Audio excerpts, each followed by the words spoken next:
સુરત જિલ્લામાં બોગસ તબીબનો રાફડો ફાટી નીકળ્યો છે ત્યારે કામરેજના પરબગામની સીમમાં ઇન્ડસ્ટ્રીયલમાંથી વધુ એક બોગસ તબીબની ધરપકડ કરવામાં આવી।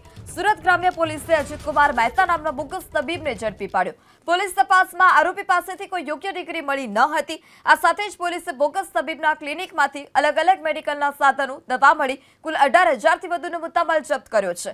આરોપી બાદ સાયન્સ સુધીનો અભ્યાસ કર્યો અને બિહારમાં 6 વર્ષ કમ્પાઉન્ડ તરીકે તે નોકરી કરતો હતો। હાલ તો પોલીસે આ બોગસ તબીબને પકડી જેલ ભેગો કર્યો છે।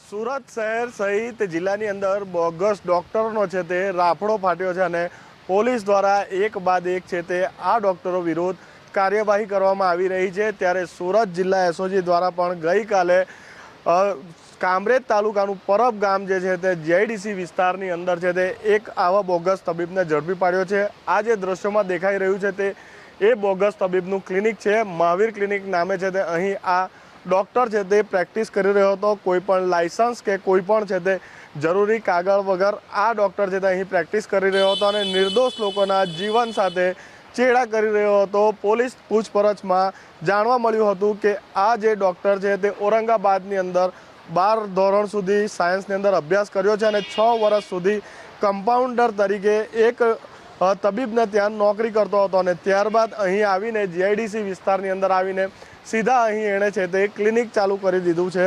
ખાસ કરીને એસઓજી દ્વારા કાલે અહીં આરોગ્ય વિભાગની ટીમને સાથે રાખી અને દરોડા પાડવામાં આવ્યા હતા અને આ બોગસ તબીબને ઝડપી લેવામાં આવ્યો હતો।